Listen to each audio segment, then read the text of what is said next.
His fiancée put something in his son's food. The scream ripped through the five-star Manhattan restaurant like a gunshot. 7-year-old Noah Hawthorne slid from his chair, his small body convulsing violently as crystal glasses shattered on the marble floor. His eyes rolled back. His lips turned deathly pale. Time froze. Nathan Hawthorne, the most feared Mafia boss on the East Coast, dropped to his knees. His hands, the same hands that had ended countless lives without trembling, now shook uncontrollably as he lifted his son, calling the boy's name over and over again. No answer. Around them, guests in designer suits gasped in horror. Someone screamed. Someone stumbled backward, knocking over a chair.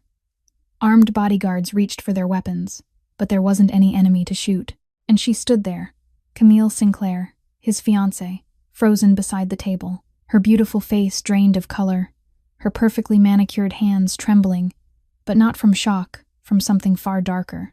Nathan slowly looked up at her. His steel-gray eyes that had made grown men beg for mercy, now searched her face for an answer he desperately didn't want to find. In that moment, love, trust, and a child's life hung by a single breath. Before we continue this story, hit that like button, share this with someone who loves powerful stories, and don't forget to subscribe so you won't miss what happens next, because what satisfies us most is when the satisfying satisfies back. To understand how it all came to this, the scream, the hospital lights, and the ruin of a powerful man, we must go back to where the story of Nathan Hawthorne truly began, long before the tragedy struck. He was the kind of man the press loved to write about but never dared to write truthfully. Self-made, disciplined, powerful in silence. At 36 years old, Nathan stood at the head of the Hawthorne family, one of the most formidable mafia empires on the eastern coast of the United States, controlling underground operations from New York to Miami. His name carried weight in dark rooms ordinary people would never enter. There was a saying that circulated quietly in the underworld that anyone who betrayed Hawthorne would never be found. Yet there was another truth few knew. Nathan was fair to his own, protected them to the end, and had never killed anyone who didn't deserve to die. He inherited the empire from his father at 28, after the man passed away from heart disease. From that moment on, Nathan built Hawthorne into a force no one dared to touch. But none of that mattered when he came home.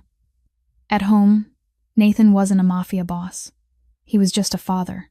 Every morning he woke before dawn, not for meetings, but because Noah liked his eggs cooked a certain way, soft, never dry.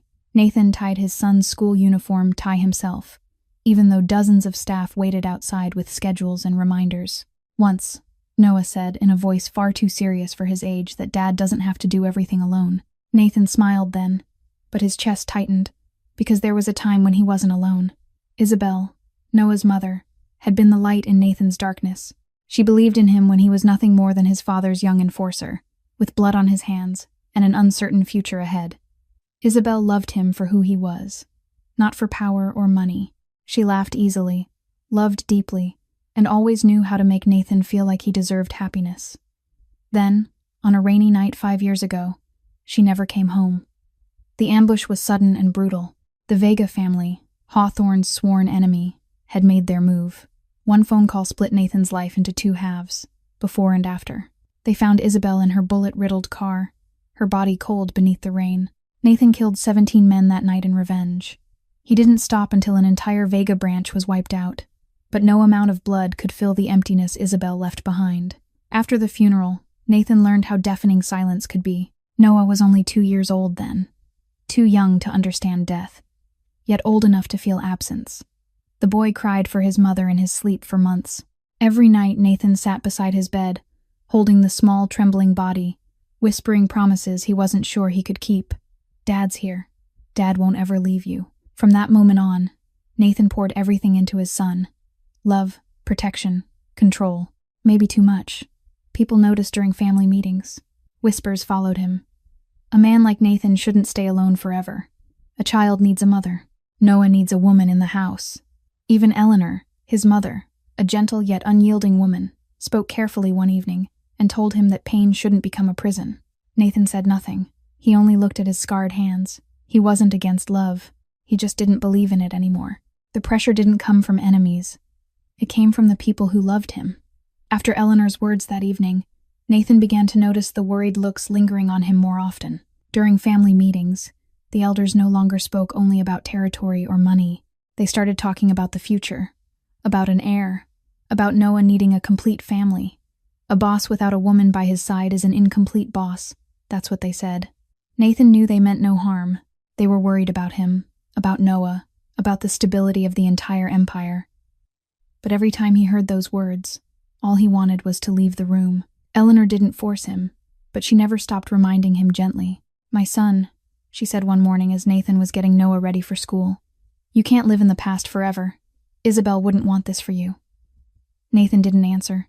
He knew his mother was right, but knowing and being able to do something were two very different things. Then Camille Sinclair appeared. They met at an alliance gathering between families in Las Vegas, the kind of event Nathan attended out of duty rather than interest. The room was full of familiar faces, false handshakes, smiles that hid blades. Nathan had planned to leave early when she walked up to him. Camille Sinclair, daughter of the Sinclair family, one of Hawthorne's long-standing allies. She was elegant without trying too hard, wearing a simple black dress tailored perfectly, golden hair falling softly over her shoulders, blue eyes bright like the summer sea. She wasn't like the other women in their world, the ones who tried to impress with expensive jewelry or hollow compliments. Camille spoke intelligently about business, but also about books, about art, about faith. Most importantly, she knew how to listen. When Nathan mentioned Noah, only briefly in passing, her eyes softened. "I love children," she said quietly. "They're honest. They don't know how to pretend." Nathan noticed she didn't ask about his money or his power first. She wasn't curious about the bloody rumors surrounding the Hawthorne name. She smiled easily, spoke naturally, and never pushed, or at least, that's what he thought. That night, when Nathan left Las Vegas, he realized he'd been thinking about Camille more than he wanted to admit. There was something about her that made him feel calm, a feeling he thought had died with Isabel. He didn't know that at the same time, in a hotel room a few blocks away, Camille Sinclair was on the phone. Her voice was no longer gentle.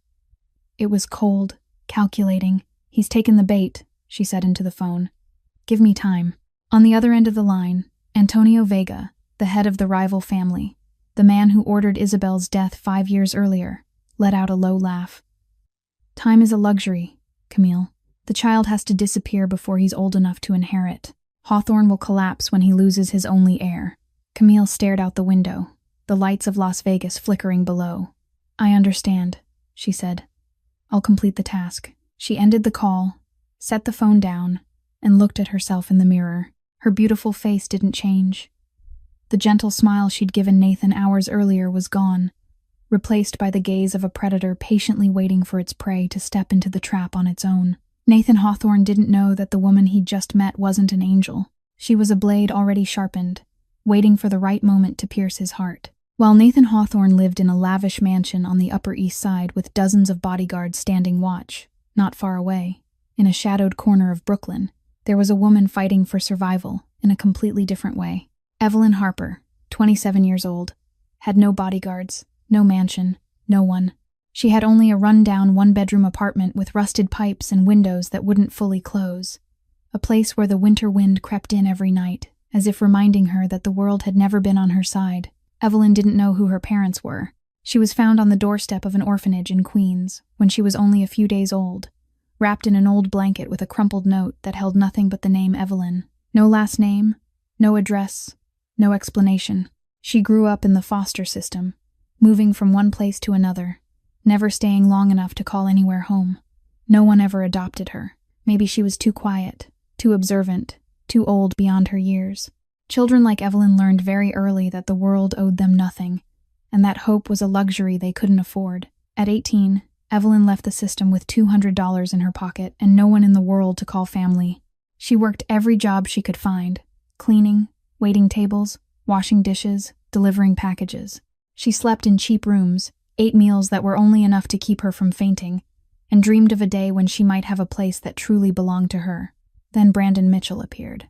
She met him when she was 22, in the coffee shop where she worked. Brandon was a young lawyer, handsome, well-spoken, with a smile that could melt anyone. He bought coffee every morning, always left generous tips, and looked at Evelyn as if she were the only person in the crowded room. For the first time in her life, Evelyn felt seen, valued, loved. When Brandon proposed after only 6 months, Evelyn didn't question it. She thought she'd finally found a family, a place to belong, the love she'd been starving for her entire life. She was wrong. Completely wrong. After the wedding, Brandon changed. Not slowly, but almost immediately, as if the mask he'd worn had finally been removed. He controlled everything Evelyn did, from the way she dressed to the people she spoke to. He was obsessively jealous, suspicious of her with any man she so much as glanced at. And when control wasn't enough, he turned to violence. The first slap came in the second month of marriage.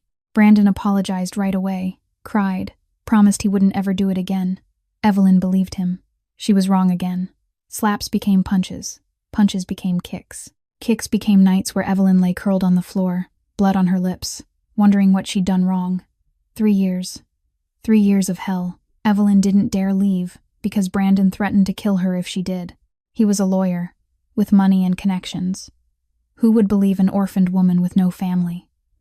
At 23, Evelyn discovered she was pregnant. She was terrified, unable to imagine raising a child in that hell. But when Ruby was born, when Evelyn looked into her daughter's clear, innocent eyes, she knew she had to live, not for herself, but for Ruby, the only person who still made her want to breathe. When Ruby was 3, Evelyn finally found the courage to run. She waited until Brandon was away on a business trip, packed a few clothes, held her daughter close, and disappeared into the night. But freedom never came easily for people like Evelyn. Brandon found her. He didn't hit her that time. He did something worse. He hired the best lawyers money could buy, used his power and influence to twist the court. They ruled that Evelyn was mentally unstable, based on fabricated testimony from Brandon and his family. Brandon was granted custody. Evelyn was allowed to see Ruby once a month, under supervision, as if she were a criminal and her daughter a victim who needed protection from her own mother. 1 year ago, Brandon died in a car accident. Evelyn thought it was her chance to reunite with her child. But Brandon's family, wealthy and filled with hatred for Evelyn down to the bone, claimed custody of Ruby. They cut Evelyn off completely, as if she had never existed. Now, Evelyn lives in that rundown Brooklyn apartment, working 3 jobs a day, cleaning in the morning, serving coffee in the afternoon, washing dishes at night. She's thin from lack of food, exhausted from lack of sleep, but she never gives up. Every dollar she earns is saved to hire a lawyer and fight for Ruby. And every night before she sleeps, she looks at her daughter's photo and whispers that Mom's coming for you. I promise. The call came on a Tuesday morning, just as Evelyn finished her cleaning shift and was walking toward the coffee shop for her afternoon hours. The number was unfamiliar, but she answered anyway because she never knew where an opportunity might come from. It was the employment agency she had registered with months earlier. They had an urgent opening for a nanny, for a wealthy family on the Upper East Side. The pay made Evelyn nearly drop the phone. It was 5 times what she was earning from all 3 of her jobs combined. With that money, she could hire a lawyer in a matter of months instead of years. She could bring Ruby home. Evelyn's heart started pounding. She asked for the family's name. When she heard the word Hawthorne, she froze in the middle of the crowded street. Anyone who lived in New York knew that name, even if no one dared to say it out loud. The most powerful Mafia family on the East Coast. Rumors of blood, of violence, of people who vanished without a trace. Evelyn hesitated. Then she thought of Ruby, of her daughter's clear eyes, of the promise she whispered every night before sleep. She didn't have the right to be afraid. She had lived with a monster for 3 years and survived. She could do this. 2 days later, Evelyn stood in front of the massive iron gates of the Hawthorne estate, her heart beating like a war drum. She wore the neatest clothes she owned, which was really just the only outfit without tears or stains. Her hair was tied back neatly, her face bare of makeup because she couldn't afford any. She knew she looked tired, thin, nothing like a professional nanny, but she hoped they would see something else in her. The person who interviewed her wasn't Nathan Hawthorne. It was Eleanor Hawthorne, the boss's mother, a 68-year-old woman with silver hair pinned up and sharp eyes that weren't unkind. She sat in the expansive living room with a cup of tea in her hand, studying Evelyn from head to toe without missing a single detail. The interview wasn't what Evelyn expected. Eleanor didn't ask about work experience or certifications. She asked why she wanted the job. Evelyn could have lied. She could have made up a story about loving children or dreaming of working for a distinguished family, but she was too tired to pretend. Because I have a daughter I'm trying to get back, she said, her voice trembling slightly but her gaze steady. I know what it means to love a child enough to do anything, and I need this job to afford a lawyer. The silence stretched on. Evelyn thought she'd ruined everything. Who hired a nanny for such a selfish reason? But Eleanor didn't look offended. She set her tea down and looked at Evelyn with an expression she couldn't read. "You're hired," she said. Evelyn barely had time to feel relief, because at that moment, the living room doors opened. Nathan Hawthorne walked in. He was taller than she'd imagined, nearly 6'3", broad-shouldered, wearing a perfectly tailored black suit. His face was sharply carved, like it had been shaped from stone. His gray eyes cold as steel, without a trace of warmth. He looked at Evelyn the way someone looked at a new object they'd purchased, assessing but indifferent. "You're hired to take care of my son," he said, his voice low and cold. "That's it. Don't ask about my work. Don't speak to anyone outside the family. Don't think you can be curious without consequences. Do you understand?" Evelyn nodded. She didn't flinch at his tone. She'd faced worse monsters. Brandon had sounded just as cold before using his fists. But Evelyn noticed something else in Nathan's eyes, something he tried to hide behind the ice. Fear. Not fear of her. Fear of losing something precious. On her first day of work, Evelyn met Noah. The boy sat alone in his room, reading, not turning around when she entered. Evelyn didn't rush to bond with him the way other nannies might have. She simply sat down beside him in silence. "What are you reading?" she asked after a while. Noah didn't answer right away. He studied her with eyes far older than his years, as if deciding whether she could be trusted. Then he held the book out for her to see. They read together in silence. No forcing, no pretending, and Evelyn knew this was only the beginning. While Evelyn was beginning her first days of work at the Hawthorne estate, another relationship was quietly taking shape. After the meeting in Las Vegas, Nathan and Camille started communicating more often. The brief messages at first slowly turned into long phone calls, then private dinners at discreet restaurants. Camille never demanded too much of his time, never pushed Nathan to share anything he wasn't ready to give. She was patient, refined, always knowing when to step forward and when to step back. That patience impressed Nathan. Most women he'd known wanted everything immediately. The money, the status, the power that came with the Hawthorne name. But Camille seemed different. She asked about his work politely without excessive curiosity. She cared about his health, his sleep, the pressure he carried every day. And whenever Nathan mentioned Noah, even in passing, she listened with what appeared to be genuine attention. "Your son comes first," she said during one dinner. "I understand that. I'd never ask you to put me before Noah." Those words touched something deep inside Nathan. After 3 months of dating, he decided to let Camille meet Noah. It was a major step, one he'd never taken with any woman since Isabel died. Noah was his world. Letting someone into that world meant opening his heart again, something he'd believed he'd never be able to do. The meeting took place on a Sunday afternoon at the estate. Nathan watched every expression on his son's face as Camille walked in. She wore a soft cream-colored dress, her hair falling naturally, looking gentle and non-threatening. She knelt down to Noah's level and smiled. "Your dad talks about you all the time," she said warmly. "I'm so happy to meet you." Noah smiled politely, but he studied Camille longer than usual, with eyes far too old for a 7-year-old. Then he said that she smelled nice. Camille laughed, her laugh light and natural. Nathan felt a wave of relief. It seemed like everything would be fine. In the weeks that followed, Camille began appearing more often at the estate. She helped Noah with homework, even though Evelyn was always there, ready to assist. She cooked occasionally, despite the family's chef not needing help. She bought Noah gifts, expensive toys, new books, designer shoes. In front of Nathan, she was affectionate and encouraging, always offering Noah praise and gentle gestures. But children notice things adults overlook. Noah noticed how Camille's smile changed when Nathan hugged him for too long. It wasn't warm anymore, but briefly colder, a flicker in her eyes that vanished almost instantly. He noticed her voice sharpen slightly whenever Nathan canceled a date because Noah had a school event. He noticed how quickly she corrected him. From the way he held his spoon to the way he sat, yet rarely truly praised him for anything. Once, when Nathan stepped out of the room to take a call, Camille sighed and said almost to herself that he was too attached to his father. Just 5 words. But Noah felt his stomach twist, even though he didn't understand why. Evelyn noticed too. She said nothing, because she was only the nanny and had no right to comment on her employer's future fiancé. But she saw how Noah's body tensed whenever Camille entered the room, saw his smile grow strained, saw his eyes searching for Evelyn like someone looking for shelter. One night, After Camille left and Nathan tucked Noah into bed, the boy held his father's hand and asked in a tiny voice whether Camille liked him. Nathan froze. "Why would you ask that?" Noah shrugged softly. "I don't know. She looks sad when you play with me." Nathan forced a smile and brushed his son's hair. "She's just getting used to things," he said. "Adults need time." The boy said nothing more. He only nodded and closed his eyes. But Nathan lay awake for a long time that night.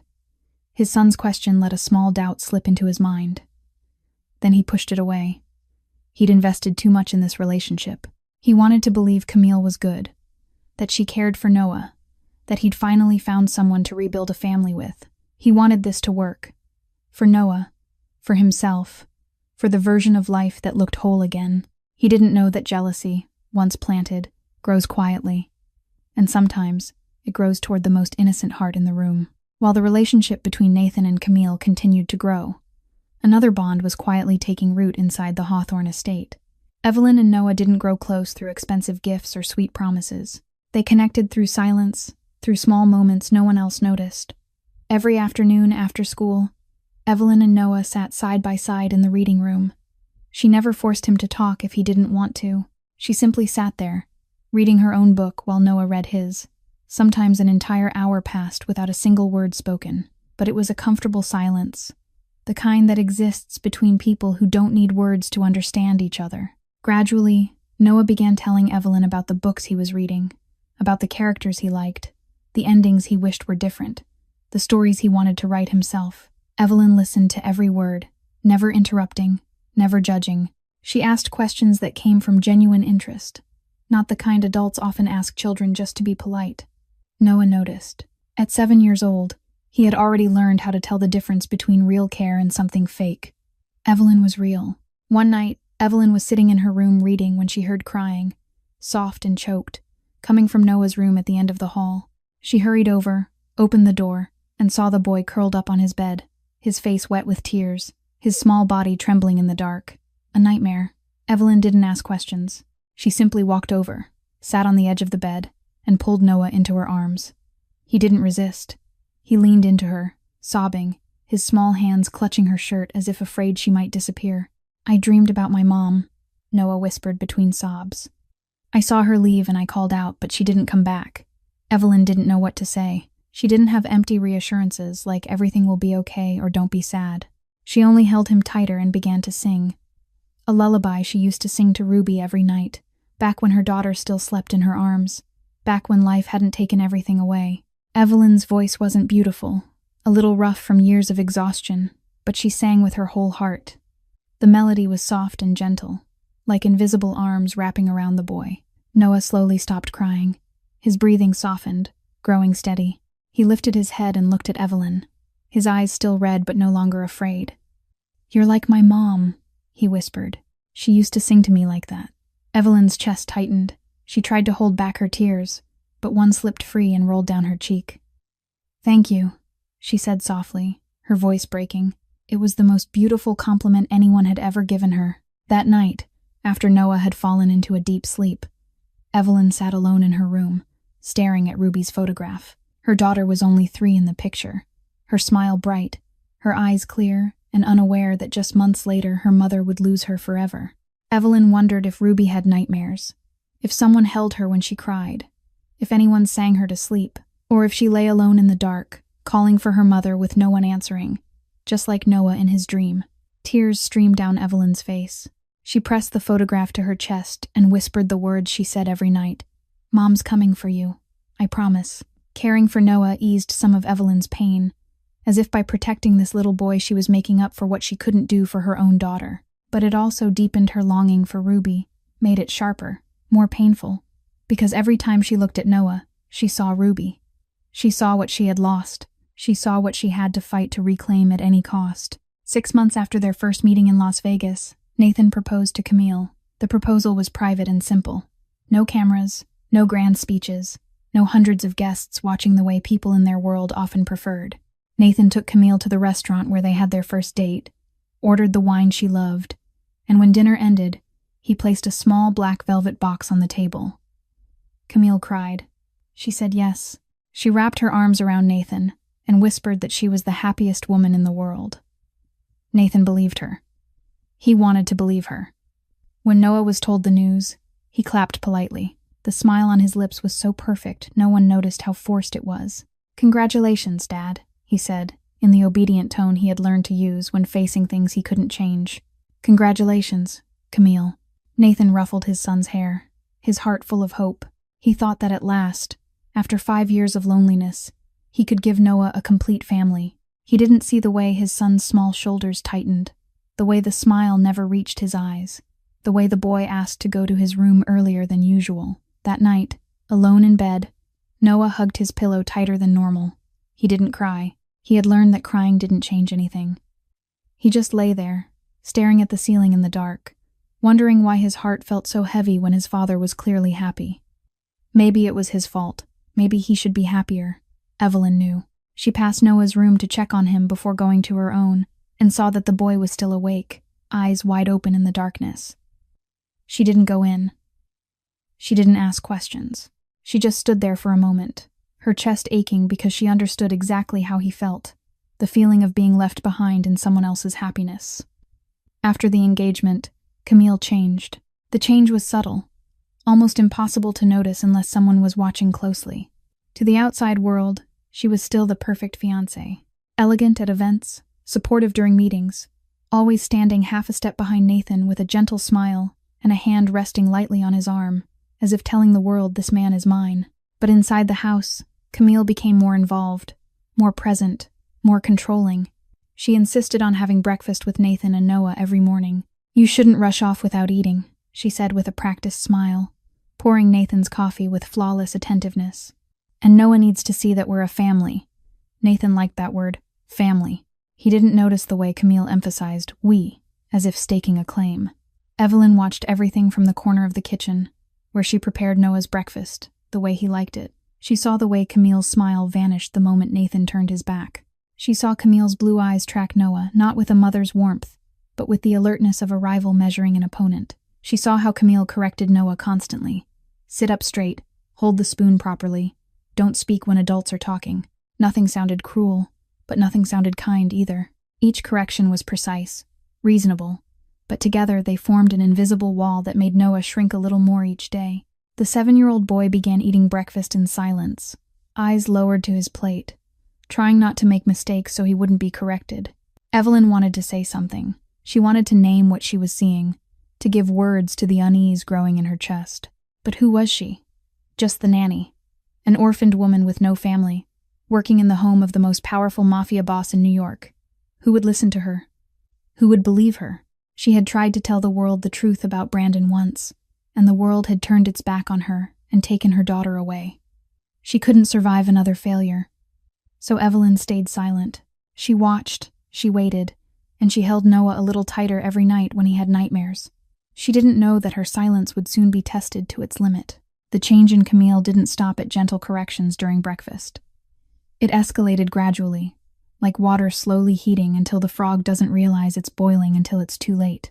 The first time things crossed a line happened on a Wednesday, when Noah came home early from school with a mild fever.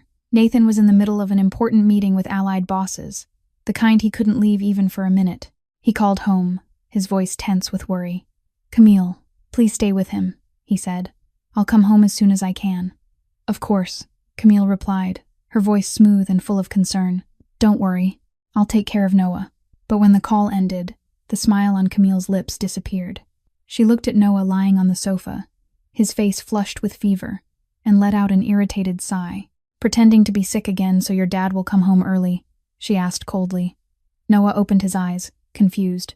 "I'm not pretending," he said weakly. "I really have a fever." Camille didn't answer.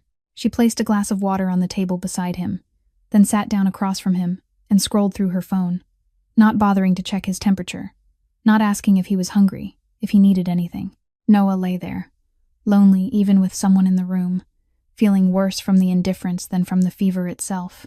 When Nathan came home that evening, he found Noah asleep on the sofa, a blanket tucked neatly around him. Camille sat nearby, still on her phone. "He didn't eat much," she said casually, not looking up. "I think he pretends to be sick to get attention." Nathan frowned for a brief moment. Something about Camille's words unsettled him, but he pushed it aside. His son was sick. That was what mattered. He lifted Noah into his arms, kissed the boy's forehead, and carried him upstairs to bed. He didn't see the cold look Camille cast after them. Evelyn did. She was standing at the edge of the room, preparing to bring porridge up for Noah, and she saw everything. That look wasn't from a woman worried about a child who might soon be her stepson. It was the look of pure jealousy, sharp as a blade. In the days that followed, Evelyn paid closer attention. She noticed Noah growing quieter, shrinking further each time Camille was nearby. He no longer ran through the house the way he used to, no longer laughed out loud, no longer talked excitedly about the books he was reading. One evening, as Evelyn tucked Noah into bed, the boy whispered to her, his voice so small she had to lean down to hear it. "Miss Evelyn, today Camille told me not to pretend to be sick. She said Dad has more important things to worry about than me." Evelyn's chest tightened. "How did that make you feel?" she asked, forcing her voice to stay calm. "I felt sad," Noah said, his eyes filling with tears. "I wasn't pretending. I really was sick." Evelyn held him, anger trembling through her, helpless to do anything more. She was only the nanny. She had no power, no voice. All she could do was hold the boy and whisper that she believed him. But the worst hadn't come yet. It arrived a few nights later, when Nathan was at a late meeting and Camille was home alone with Noah. Evelyn was walking down the hallway when she heard Camille's voice coming from Noah's bathroom. It was no longer gentle. It was cold as ice, sharp as a knife. "You know what, Noah? Your dad will love me more than he loves you. You'll be sent away to boarding school. No one wants a clingy child like you. You're just a burden to your father. Your mother is dead, and soon, you'll be left behind too." Evelyn froze in the hallway. She heard Noah's muffled sobs, the broken sounds of a 7-year-old child being stabbed straight through the heart. She wanted to rush in, to scream, to shield him from those poisonous words. But before she could move, the bathroom door opened. Camille stepped out, and for a split second, the two women locked eyes. Camille saw Evelyn standing there, and Evelyn saw something flash in Camille's eyes. Not fear, but the cold calculation of someone who's been caught and feels no remorse. Then, just as quickly, the sweet smile returned to Camille's lips. "Oh, Evelyn," she said in a normal tone, as if nothing had happened. "Can you help Noah brush his teeth?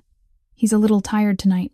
Camille walked away, her silk dress whispering against the marble floor. Evelyn watched her go, her heart racing. She knew Camille knew she had heard everything, and she knew that from this moment on, she was no longer safe in this house. But that didn't matter. What mattered was Noah. The boy stood in the bathroom, eyes red, tears still clinging to his cheeks. Evelyn stepped inside and dropped to her knees, pulling him into her arms. She didn't speak. She just held him, letting him cry into her shoulder, whispering again and again that she was here, that he was safe, that she was here. But inside Evelyn, a fire had been lit. She couldn't stay silent anymore. That night, Noah couldn't sleep. He lay in bed with his eyes wide open, staring at the ceiling, Camille's words echoing in his mind like a deadly song that wouldn't stop. "Your dad will love me more than you. You're just a burden. You'll be left behind." Around midnight, he couldn't take it anymore. He slipped out of bed, his small footsteps silent as he walked down the hallway toward Evelyn's room. He knocked softly, so softly it was almost impossible to hear. Evelyn opened the door immediately, as if she had been waiting, as if she had known he would come. "Miss Evelyn," Noah whispered, his voice shaking as tears began to spill down his cheeks. "I'm scared of Camille." Evelyn didn't speak. She pulled the boy into her room, closed the door, and wrapped him in her arms. Noah cried. He cried like he never had before, as if all the fear, all the loneliness, all the threats he'd swallowed for so long were finally pouring out. And in Evelyn's arms, he told her everything. He told her about the cold looks when Nathan wasn't there, about the words sharp as knives that Camille whispered when no one else could hear, about feeling hated inside his own home, about feeling like he was slowly disappearing, a little more each day. "I don't dare tell Dad," Noah sobbed. "Dad loves Camille. He's happy. I don't want to make him sad. And I'm scared. I'm scared he won't believe me."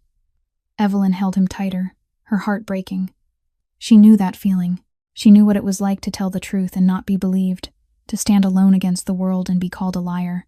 She had tried to tell the truth about Brandon once, and the world had taken her daughter away. "I believe you," Evelyn said, her voice trembling with emotion. I believe you, Noah. Everything you said, I believe. The boy lifted his head, his eyes red and swollen, looking at her with a small spark of hope he thought he had lost forever. Really, really, Evelyn said firmly. And I promise I'll protect you. I promise. The words left her lips before she had time to think. But the moment she said them, Evelyn knew she couldn't take them back. She had promised, and she would keep that promise, no matter the cost. After Noah finally fell asleep in her room, Evelyn sat alone in the darkness, fighting with herself. She knew that if she spoke up about what she knew, she could lose her job. Losing her job meant losing her income. Losing her income meant losing her chance to hire a lawyer. Losing a lawyer meant losing Ruby forever. Everything she had worked for, sacrificed, and endured over the past 2 years could vanish simply because she dared to speak. But what if she stayed silent? What if she kept pretending she saw nothing, heard nothing, just to keep her job and keep saving money? She would have to watch Noah be destroyed day by day. She would have to watch another child endure what Ruby might be enduring somewhere right now. With no one to protect her, no one to listen, Evelyn closed her eyes. Ruby's face appeared in her mind, then Noah's. The 2 children overlapping, both crying, both calling for their mother. She couldn't save Ruby right now, but she could save Noah, and if she didn't, she would never forgive herself. When dawn finally broke, Evelyn had made her decision. She would talk to Nathan. She would tell the truth, whether he believed her or not, even if it cost her everything. Because sometimes, doing the right thing isn't easy, but it's the only thing she could live with. Evelyn waited until Camille left before she acted. She knew she had only one chance, and she couldn't let Camille be there when she spoke to Nathan. That morning, when Camille left the estate to meet a wedding planner for the upcoming ceremony, Evelyn took a deep breath and walked toward Nathan's study. Her heart pounded like a war drum as she knocked on the door. "Come in." Nathan's voice came from inside, cold and authoritative as always. Evelyn stepped in. The room was vast, its walls paneled in dark wood, an imposing oak desk dominating the space. Nathan sat behind it, reviewing a stack of papers. He looked up at her, his gray eyes devoid of warmth. "What is it?" he asked, impatience sharp in his tone. "Mr. Hawthorne," Evelyn began, her voice trembling slightly, though she forced herself to stay steady. "I need to talk to you about Noah." Nathan set his pen down, his gaze sharpening. "What about my son?" Evelyn swallowed. There was no turning back now. "About Camille, sir, and the way she treats Noah when you're not here." A frightening silence filled the room. Nathan said nothing, but his eyes darkened like a sky before a storm. Evelyn told him everything.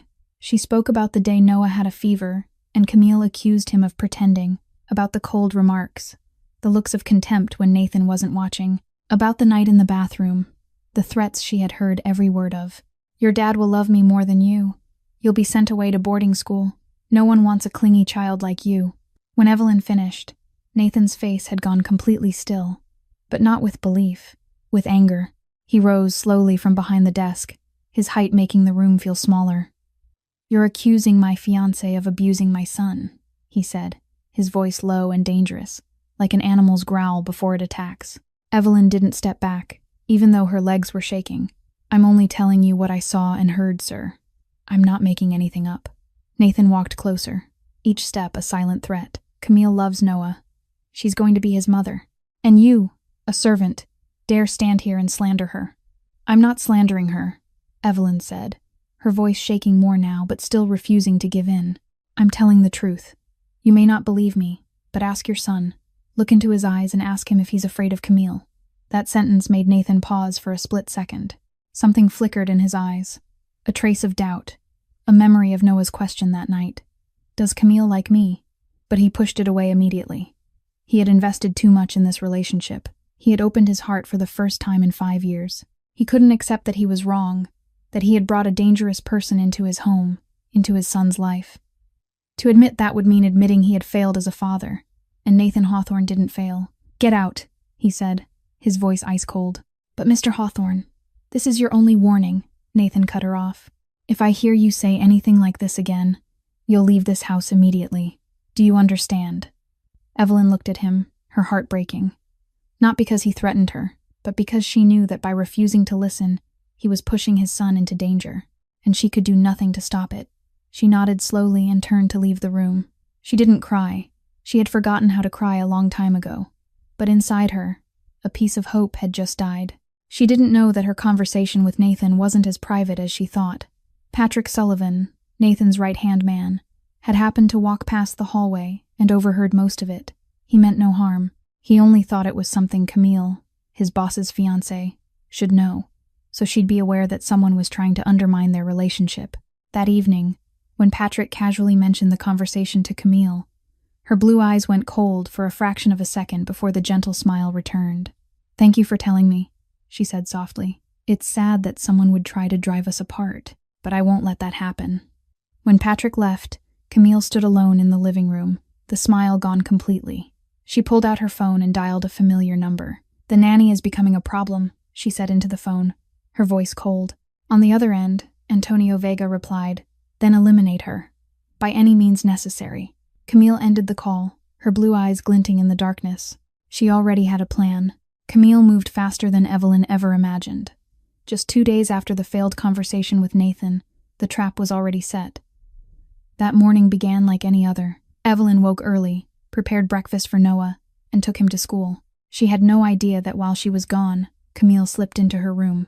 The diamond necklace, the emerald earrings, the ruby ring, Camille's most expensive pieces of jewelry were carefully hidden beneath Evelyn's pillow.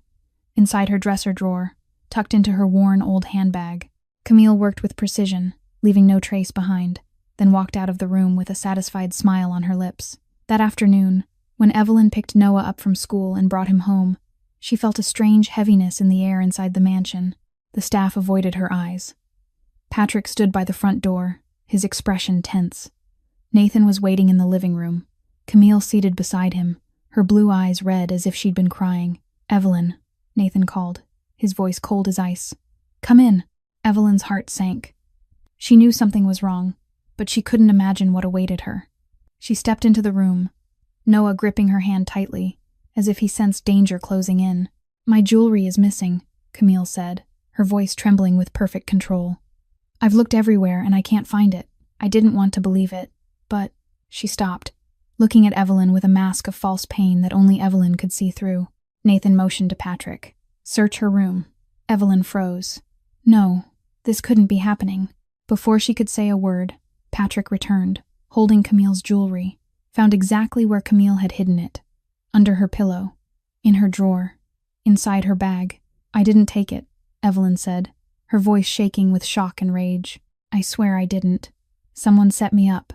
Nathan looked at her, his gray eyes cold and empty of trust. "I gave you a chance," he said slowly, each word falling like a sentence. "You came here with stories of hardship, of a daughter you were trying to get back. I believed you. I paid you well. And you repay me by slandering my fiancée, then stealing her jewelry. I didn't steal anything." Evelyn almost screamed, tears finally spilling despite her efforts to hold them back. "I was set up. She did this," she pointed at Camille. "She did this to get rid of me because I know the truth." Camille burst into sobs, a flawless performance. "I don't understand why she hates me so much," she cried. "I only want to love Noah like my own child. Why would she try to destroy our family?" Nathan pulled Camille into his arms, his gaze toward Evelyn filled with contempt. "No one believes the help," Camille said softly through her tears, her voice dripping with false pity. How sad. Those 7 words cut through Evelyn like a blade, because they were true. No one believed her when she spoke about Brandon. No one believed her when the court took Ruby away. And no one believed her now. "Get out of my house," Nathan said. "Immediately. And thank God I'm not calling the police." Evelyn wanted to say more, to beg, to explain. But she knew it was useless. She had lost. Once again, she had lost to people with money, power, and the ability to twist the truth however they pleased.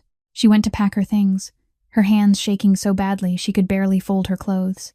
And then, as she was about to step out of her room with her old bag over her shoulder, she saw Noah. He stood in the doorway, eyes red, lips trembling. He had heard everything. "Miss Evelyn," he whispered, his voice breaking. "Please don't go."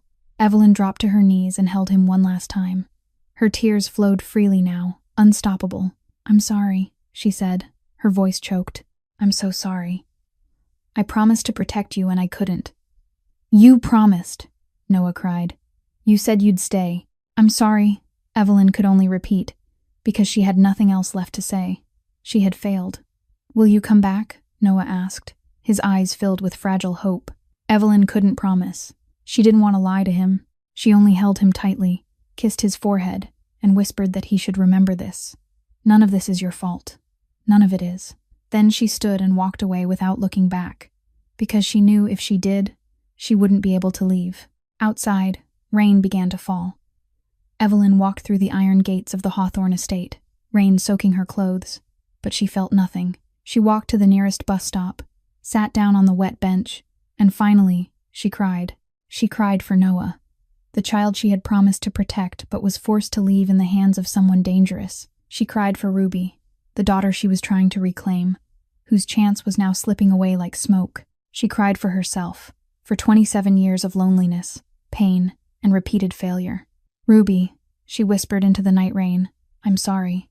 I failed you too."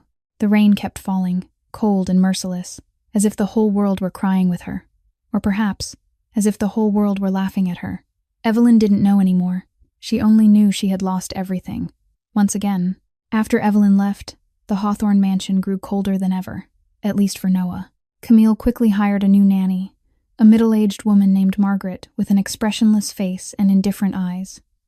Margaret did her job, and nothing more. She took Noah to school, brought him home, made sure he ate properly, but she never asked what he was reading, never sat beside him in that easy silence, never sang to him when nightmares shook him awake. She was a cold shadow replacing the warm embrace Noah had lost. And Camille, now unwatched, grew bolder. She knew no one would believe the words of a 7-year-old child, especially when the only adult who had dared to speak up had been cast out like a thief. That sense of safety meant she no longer needed to hide. The poisonous words came more often. Whenever Nathan left the house, Camille would seek Noah out with a cold smile. "You see now," she said once when they were alone in the living room. "Your nanny was thrown out. No one believed her. And no one will believe you either." Noah didn't answer. He only lowered his head, stared at his shoes, and tried to make himself as small as possible, as if being small enough might make him disappear so Camille couldn't find him anymore. But he was never small enough. Camille always found him. She began pinching him when no one was looking, quick, sharp pinches in places his clothes covered. She whispered words even crueler than before. "Your mother died because of you," she murmured one night as she passed Noah's room. "She went out that night because of you. If you hadn't been born, she'd still be alive. And soon, your father will have a new baby. Then you'll be forgotten completely." Those words pierced Noah's heart like knives. He started having nightmares every night. No longer just about his mother disappearing, but about his father forgetting him. About being left alone in the darkness forever. He woke, drenched in cold sweat, calling for Miss Evelyn, then remembering she wasn't there anymore. Margaret never came, and he didn't dare call his father. One night, Noah finally went to Nathan's study. He stood in the doorway, his small shadow framed by the hallway light, twisting the hem of his pajama shirt with trembling fingers. "Dad?" Nathan looked up from his paperwork. "What is it, son?" Noah opened his mouth. He wanted to speak. He wanted to tell his father everything, about Camille's words, about the painful pinches, about the fear swallowing him day by day. Then he remembered Evelyn. She had told the truth, and she had been thrown out. His father hadn't believed her. He wouldn't believe him either. And if he spoke, if his father didn't believe him, Camille would know. And things would become worse. "Camille says," he began, his voice tiny. "Camille says what?" Nathan asked, frowning. Silence stretched on. Noah looked into his father's eyes and saw exhaustion, saw love, but also saw blind trust in the woman destroying him every day. He didn't dare. "Nothing," Noah finally said. "I just wanted to say goodnight." Nathan smiled, motioned for him to come closer, and pulled him into an embrace. "Good night, son. I love you. I love you too," Noah whispered into his father's shoulder, tears burning but swallowed back down. That night, alone in the dark, Noah learned a lesson no child should ever have to learn: silence. He learned that adults don't always listen, that telling the truth can make you lose the people you love, that sometimes the only way to survive is to bury the pain deep inside and pretend everything is fine. The 7-year-old grew quieter, smaller, older in a way no child should ever grow old. And in the darkness of the vast room, he wondered if Miss Evelyn still remembered him. If anyone still remembered him. If he truly existed at all, or if he had already begun to disappear. just as Camille said. Evelyn didn't go back to her rundown Brooklyn apartment after that rainy night. She stayed at the bus stop until dawn broke, letting the rain and her tears dry on her face, thinking. She had lost her job. She had lost her paycheck. She had lost her near-future chance of getting Ruby back. But there was one thing she couldn't lose. The image of Noah standing in the doorway, tears streaming down his face, begging her not to go. She had promised to protect him, and even though she had been thrown out, even though she was no longer in that house, the promise still stood. Evelyn wasn't the kind of person who gave up. She had survived the orphanage system, 3 years of hell with Brandon, the loss of her daughter. She wouldn't let Camille win, not now. With the little money she had left, money she had planned to use to hire a lawyer to fight for Ruby, Evelyn made the most painful decision of her life. She used it to hire a private investigator. The man's name was Frank Morrison, a retired police officer with a deeply lined face and eyes sharp as blades. He didn't ask many questions when Evelyn told him about Camille Sinclair. He simply nodded, took the money, and got to work. 2 weeks later, Frank called Evelyn with a grave tone. "You need to meet me immediately." They met in a small coffee shop in Queens. Frank placed a thick envelope on the table and slid it toward her. "That Sinclair woman isn't as simple as you think," he said quietly. "I followed her for 2 weeks. She makes secret calls late at night, meets people in out-of-the-way places. And the person she's in contact with," Frank looked straight into Evelyn's eyes, "is Antonio Vega." Evelyn's heart skipped a beat. She knew that name. Anyone in New York's underworld knew it. Antonio Vega, head of the Vega family, Hawthorne's sworn enemy. The man who ordered Nathan's wife killed 5 years earlier. "She's a spy," Evelyn whispered, the final pieces snapping into place. "Camille is Vega's spy." "Not just a spy," Frank said. "I caught part of their call last night. Vega is pressuring her to act. He wants her to eliminate the child." "Eliminate Noah?" Evelyn felt sick. God. Camille wasn't just jealous. She had been sent to destroy Nathan from the inside, and the first step was killing his son. Evelyn lifted the envelope with trembling hands. Inside were photographs of Camille, meeting unfamiliar men, logs of phone calls, dates, locations, times, evidence, real evidence. But Evelyn knew she couldn't take this to Nathan. He wouldn't believe her. He had called her a thief. He had thrown her out. If she appeared now with these accusations, he'd think she was seeking revenge. She needed someone else, someone who mattered to Nathan, but who was also wise enough to see the truth. Eleanor Hawthorne. That night, Evelyn sat in her shabby apartment and wrote the longest letter of her life. She told Eleanor everything, from the words Camille had whispered to Noah in the bathroom, to the frame-up that got her fired, to what the investigator had uncovered. She enclosed the evidence Frank had gathered, and she begged Eleanor to believe her. Not for her sake, but for Noah's, for the grandson Eleanor loved. She sent the letter and waited, her heart tight with fear. Elsewhere in the city, in a luxurious penthouse overlooking Central Park, Camille Sinclair was receiving a call. Antonio Vega's cold voice came through the line. "Time's up, Camille. The wedding is in 2 weeks. After that, you'll be watched more closely. Act now." "I need more time," Camille said, her voice wavering for the first time. "No," Antonio cut her off. "Eliminate the child. Make it look like an accident. A food allergy, a fall down the stairs, anything. When the boy dies, Nathan will break. That's when we strike and wipe out Hawthorne for good." Silence stretched on. Camille stared out the window, the city lights flickering below like a million watching eyes. She thought of Noah, the 7-year-old with eyes far too old for his age. She felt no pity, only calculation. "The boy has a severe allergy to hazelnuts," she said finally. "An allergic reaction could kill him in minutes, if help doesn't arrive in time." "Good," Antonio said, satisfaction in his voice. "Your pre-wedding gala is coming up. Crowded, chaotic, perfect for an accident." "I understand," Camille replied. She ended the call, her blue eyes cold as ice. The plan was set. All that remained was the right moment. She read every line with care, her aged eyes growing darker with each page. She had suspected Camille for a long time but had never had proof. Now the proof sat in her hands, and it was worse than she had imagined. She tried calling Nathan, but he was busy with preparations for the party and his phone was off. She decided she would speak to him at the party, in front of everyone if necessary. She didn't know it was already too late. Evelyn didn't stay still either. After sending the letter to Eleanor, she continued watching Camille from a distance. She knew the engagement party would take place tonight at a 5-star restaurant in Manhattan. She also knew, with the instinct of a mother, that something would happen tonight. She couldn't explain why, but the sense of dread kept growing inside her like a storm gathering strength. She carried something she had kept since her days working at the Hawthorne mansion, an epinephrine injector. She knew Noah had a severe hazelnut allergy, knew an allergic reaction could kill him within minutes. She had always kept one in her bag for emergencies when she was still his nanny, and tonight she brought it with her, guided by a feeling she couldn't explain. The restaurant glowed with warm golden light and the sound of laughter from hundreds of guests. Expensive suits, elegant gowns, champagne glasses sparkling in every direction.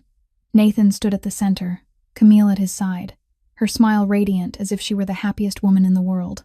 Noah sat beside his father in a small dark blue suit, silent as a shadow. He didn't smile. He just sat there, his eyes far older than his years, sweeping the room as if waiting for something terrible to happen.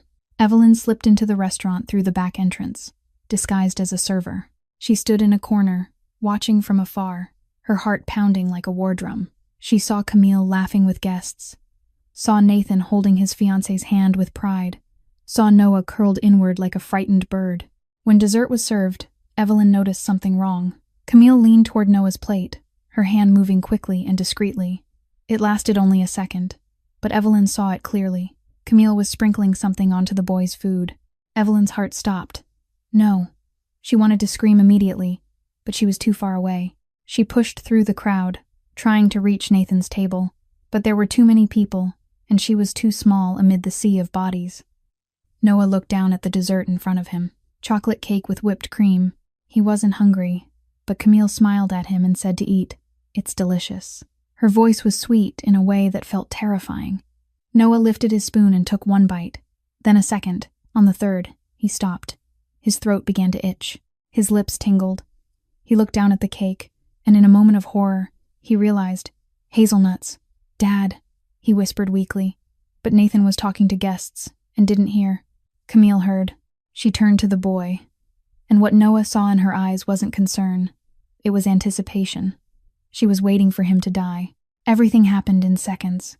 Noah's throat began to swell, his airway tightening. He tried to breathe, but no air would come.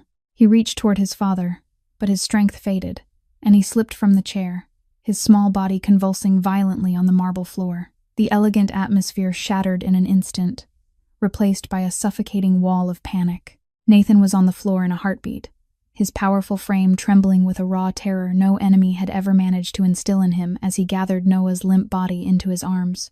He roared his son's name, his voice thick with a desperation that silenced the room, while Camille remained anchored to the spot, a ghost of guilt haunting her beautiful face as she watched the life she tried to extinguish slip away. Then a woman's voice cut through the chaos. Your fiancé put something in your son's food. Evelyn had fought her way to Nathan's table. She no longer cared about being recognized, no longer cared about consequences. She saw only Noah, the child she had promised to protect, dying on the floor. She rushed forward, dropped to her knees beside him, and pulled the epinephrine injector from her bag. Her hands didn't shake. Years of hardship had taught her how to stay calm in crisis. She injected the medication into Noah's thigh with the precision of someone who had practiced the motion 100 times in her mind. Call an ambulance, she shouted. He's in anaphylactic shock. Nathan looked at Evelyn, looked at his son, then looked at Camille. And for the first time, he saw something in his fiancée's eyes, something he had deliberately ignored for far too long. Not fear, not concern for Noah, but the cold calculation of someone whose plan had just been destroyed. What did you do? He whispered, his voice shaking with rage and terror. Camille didn't answer. She just stood there, frozen like an animal cornered at last. The ambulance arrived within minutes, though to Nathan it felt like an eternity. Noah was lifted onto a stretcher, an oxygen mask placed over his face, and Nathan climbed into the ambulance with his son, never taking his eyes off the small face, slowly regaining color from the medication. Before the doors closed, he looked at Patrick and gave an order in a voice cold as ice. Keep her here. Don't let her go anywhere. And for the first time in her life, Camille Sinclair learned what real fear felt like. Mount Sinai Hospital had never witnessed a scene like that night. Dozens of bodyguards in black suits lined the corridors, guns hidden beneath their jackets, eyes sweeping every corner as if expecting an attack at any moment. Doctors and nurses moved with visible tension, knowing the child lying in intensive care was Nathan Hawthorne's son, and that any mistake could be the last mistake of their careers. Nathan sat beside his son's bed, gripping Noah's small hand in his own. He didn't take his eyes off the boy for a single second, watching every breath, every line flickering across the monitor. His face looked as if it had been carved from stone, but anyone who looked closely could see the dried tracks of tears on his cheeks. The most feared Mafia boss on the East Coast had cried for the first time in 5 years. The doctor confirmed that Noah had suffered a severe anaphylactic shock caused by hazelnut exposure. If the epinephrine hadn't been administered within minutes, the boy would have died. That woman saved your son's life, the doctor said. If she hadn't carried the medication and acted so quickly, we wouldn't have made it in time. Nathan said nothing. He only nodded, but inside him a storm was raging. Evelyn, the woman he had thrown out like a thief. The woman who had tried to warn him and whom he had refused to hear. The woman who had saved his son's life even though he hadn't deserved that mercy. Around 3 a.m, Noah woke up. His eyes opened slowly, hazy from medication. But when he saw his father sitting beside him, he offered a weak smile. "Dad," he whispered, his voice rough. Nathan leaned down and kissed his son's forehead, tears spilling again despite his effort to hold them back. "I'm here," he said, his voice breaking.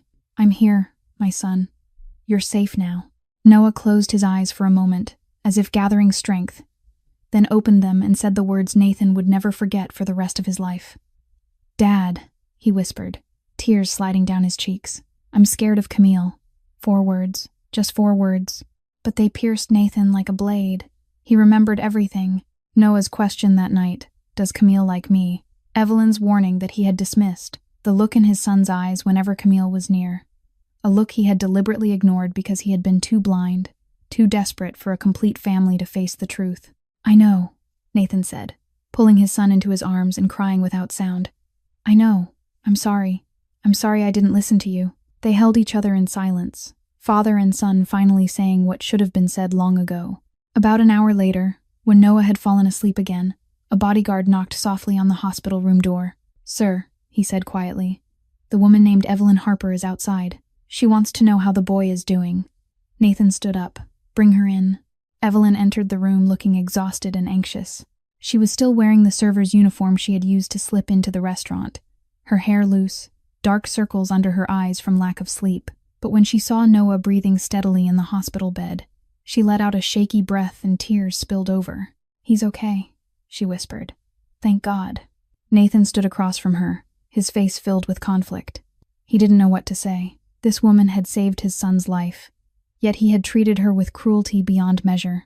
"How did you know to bring the medication?" he asked at last, his voice low and worn. Evelyn met his gaze without flinching. "Because I knew she would act tonight. You knew beforehand." "I tried to tell you," Evelyn replied, her voice holding no bitterness, only the exhaustion of someone who had tried for too long without being believed. "You didn't listen." Nathan was silent for a long time. Then he sat down in the chair by the window and said, "Tell me. Everything." And Evelyn told him. She told him about what Camille had said to Noah in the bathroom, about being framed with the jewelry, about hiring a private investigator, even though it meant losing her chance to fight for Ruby, about what the investigator had uncovered. "Camille is Antonio Vega's spy," she said. "She was sent to destroy you from the inside. Killing Noah was the first step. When your son died, you would collapse, and that's when Vega would strike." Nathan listened in silence, his face darkening with every word. When Evelyn finished, he didn't speak for a long while. Then he pulled out his phone and called Patrick. "Camille's phone," he said. "Check it. Find everything."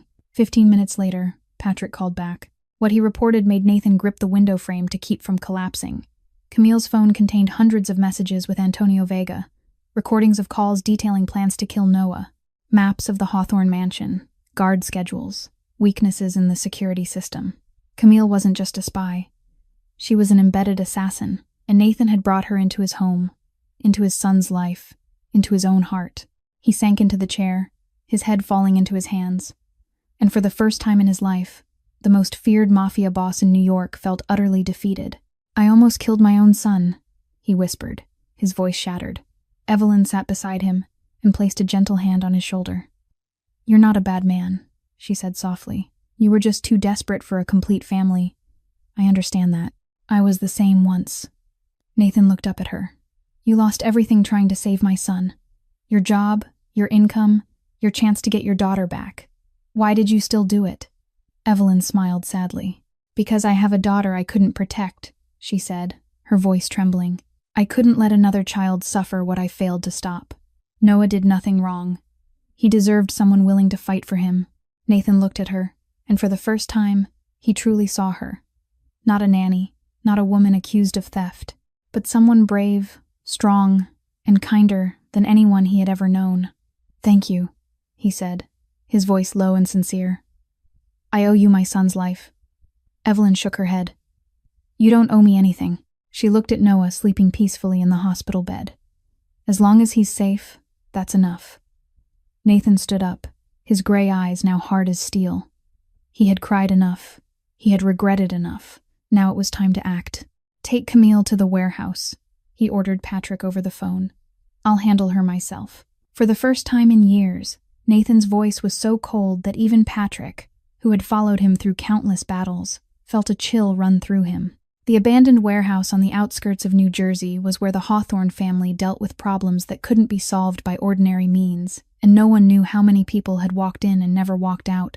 That night, Camille Sinclair sat on a cold metal chair in the center of the empty space, her hands bound behind her back, her once flawless blonde hair hanging loose and tangled, her expensive engagement party dress torn and stained, the blue eyes that had once charmed Nathan, now darting around the room in raw panic as she searched for an escape she knew didn't exist. When Nathan stepped inside, she broke down immediately, sobbing that she loved him and that she'd been forced, that she hadn't had a choice. Nathan stopped in front of her, his face carved from stone, his gray eyes colder than she'd ever seen. And for a long moment, he said nothing, simply looking at the woman he'd trusted, opened his heart to, believed would become his son's mother. He finally spoke in a low, lethal voice, repeating that she loved him, then reminding her she'd almost killed his son. Camille cried that Antonio had threatened her family, that she'd been scared and only did what she was told. Nathan stepped closer and crouched until they were eye to eye, telling her slowly that she'd had a choice, that she could have told him the truth, and he could have protected her and her family. She whispered that he'd never have believed her, and he admitted maybe not, but said she'd never given him the chance. He straightened and turned away, telling her she'd be handed over to the law, but first she would tell him everything about Vega. Locations, numbers, schedules, weak points, everything. Camille hesitated, saying if she talked, Antonio would kill her, and Nathan looked back over his shoulder with eyes devoid of mercy, and told her if she didn't talk he would kill her, promising what he'd do would be slower than anything Vega could imagine. The cruelty in his voice told her this wasn't a bluff, and although she'd seen Nathan gentle with his son and smiling like a normal man, she also knew who he was, a boss who'd killed 17 men in one night to avenge his wife, and she'd just tried to murder his child. She talked. She gave up Vega's main base in the Bronx, the number of guards, patrol routes, blind spots in their security, and revealed the plan to strike the Hawthorne family after Noah's death, how Vega intended to exploit Nathan's grief to seize territory, confessing in the hope of mercy she didn't know was already gone. 2 nights later, Nathan led the assault himself. Not 50 men as usual, but more than 100, armed to the teeth with one purpose, to erase the family that had dared touch his son. The attack was swift and brutal, Vega's guards never standing a chance against the surprise onslaught as gunfire ripped through the night and shattered the silence of the abandoned industrial zone. Nathan's men moving like a tidal wave that crushed all resistance, and within an hour Vega's compound had fallen.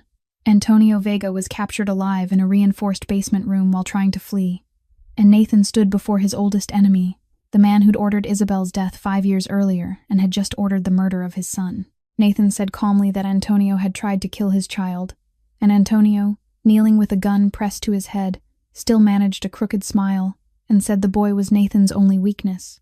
Nathan nodded slowly, said yes, he was, raised the gun, and said Antonio had touched that weakness. One shot ended Antonio Vega's life before he hit the floor.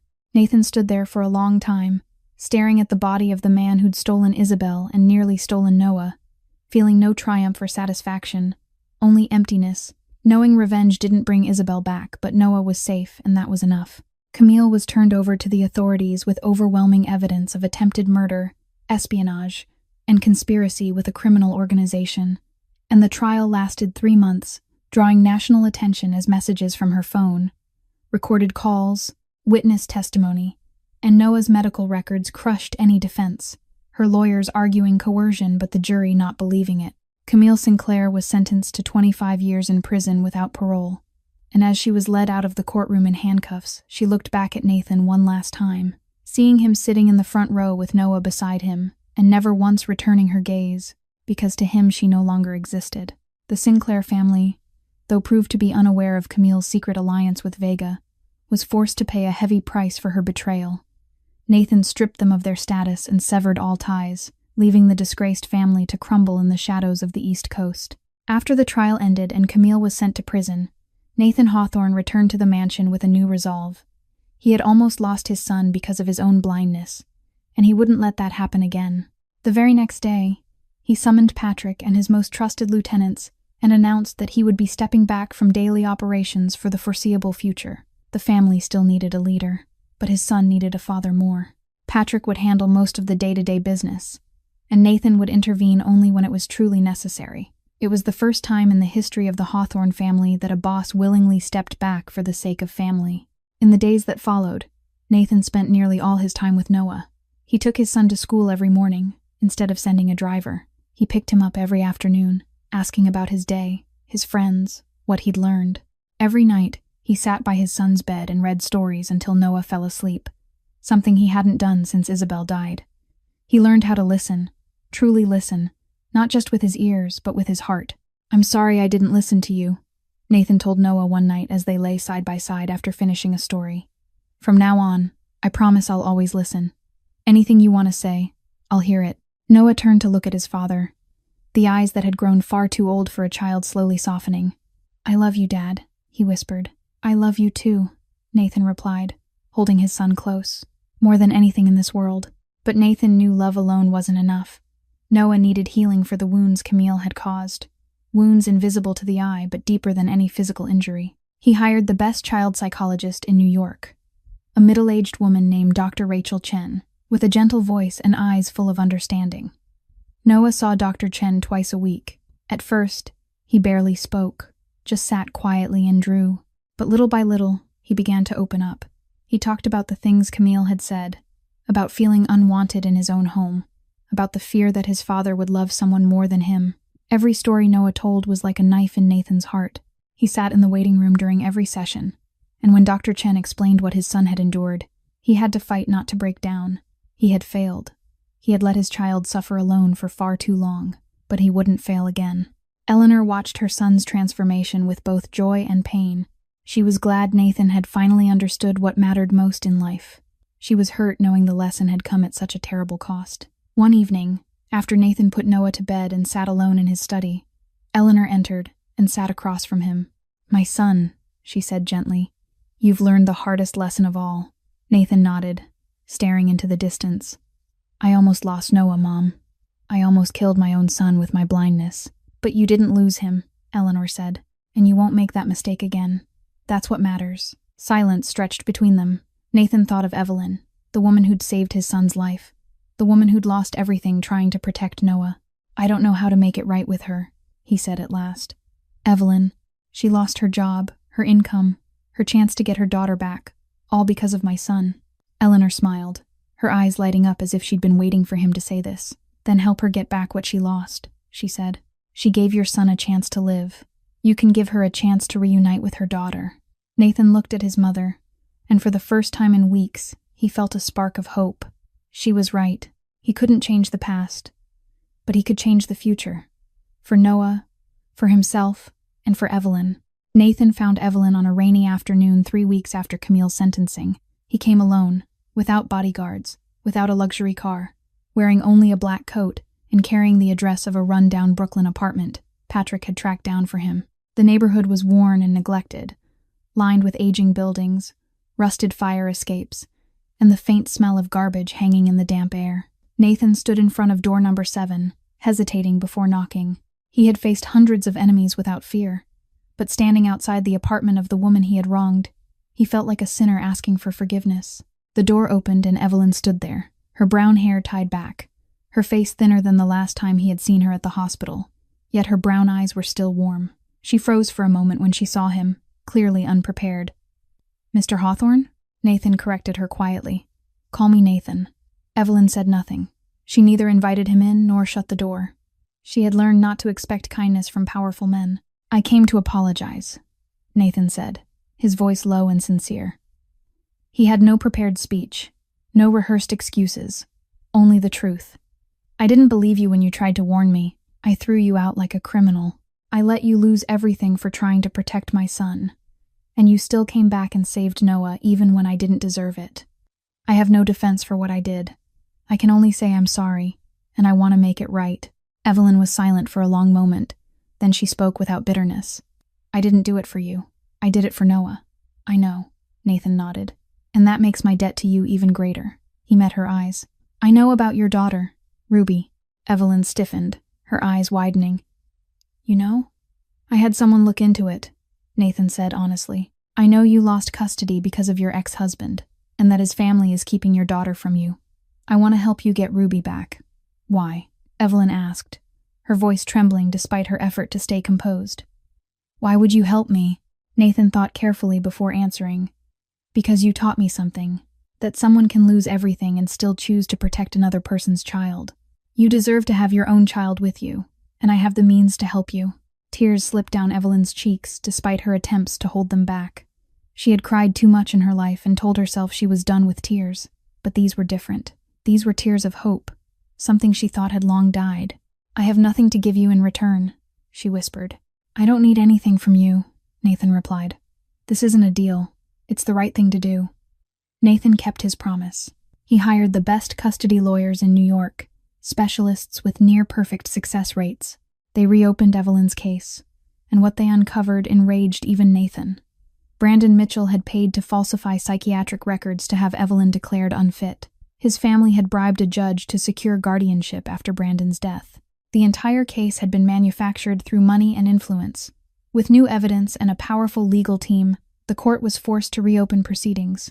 The Mitchell family resisted, hired their own lawyers, tried to stall, but they didn't realize they were opposing Nathan Hawthorne, a man with the money, power, and resolve to see justice carried out.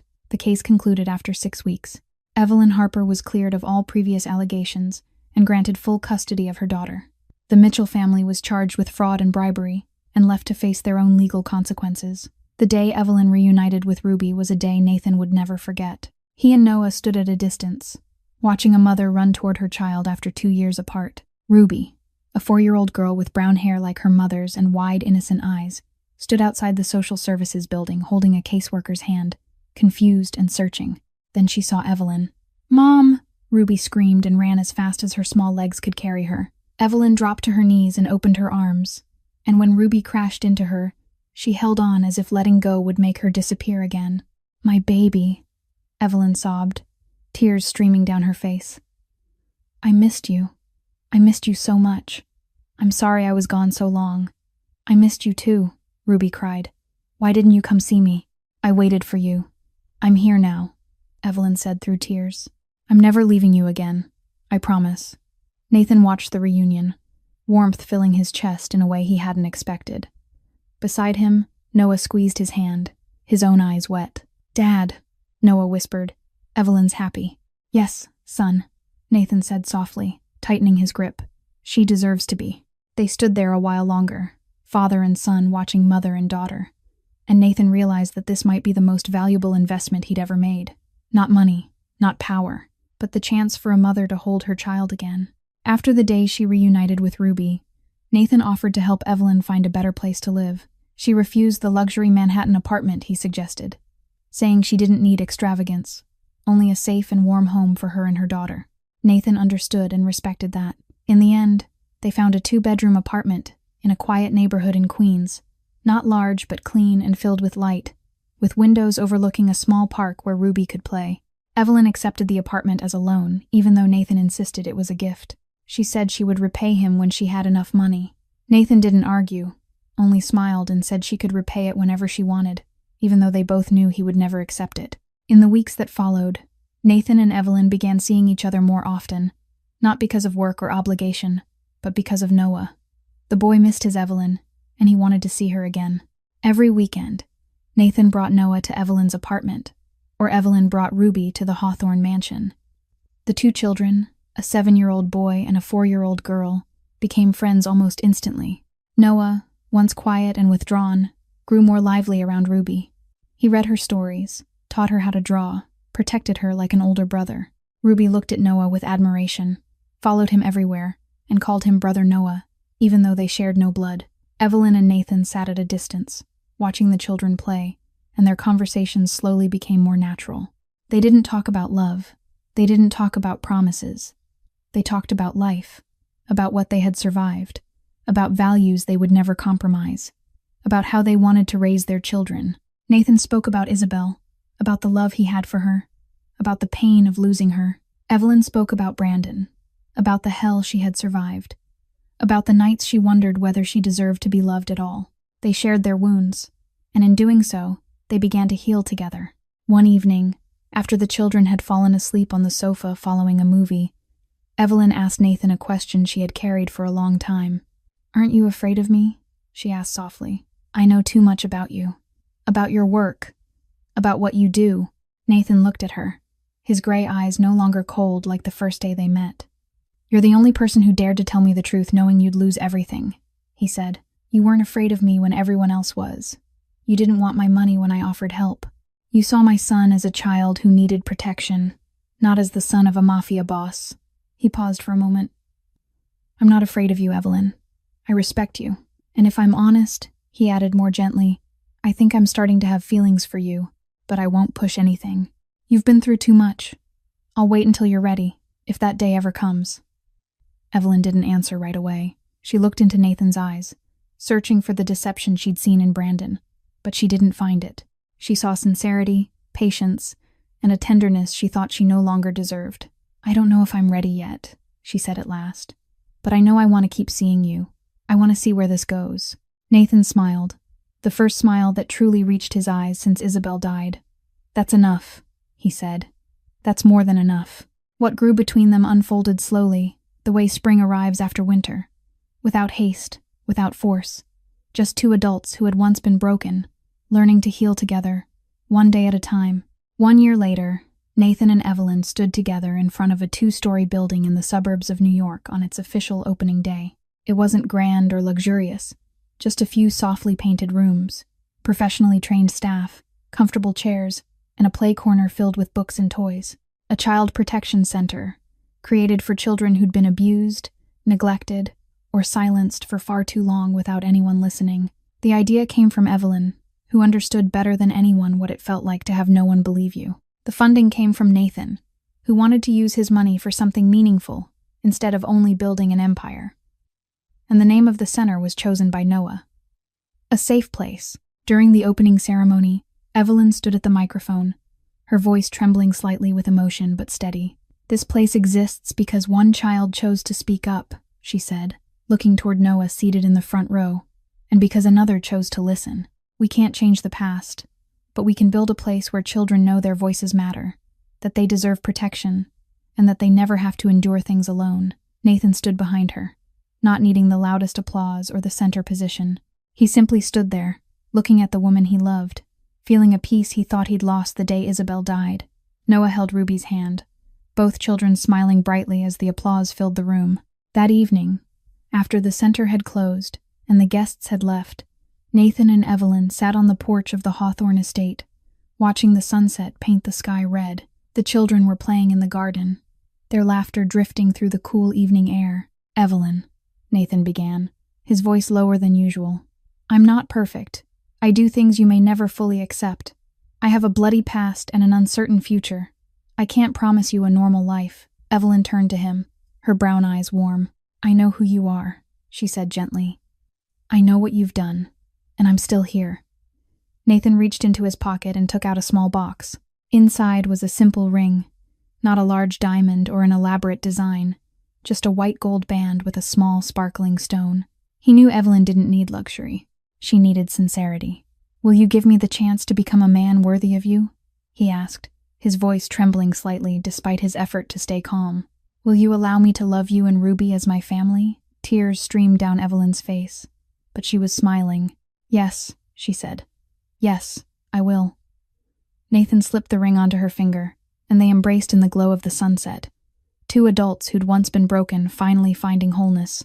"Dad," Noah's voice called from the garden. "Ruby says Aunt Evelyn is going to be my new mom." Nathan looked at Evelyn, his eyes shining. "My son wants to know if that's true." Evelyn laughed, the brightest smile she'd ever worn. "Tell him it's true."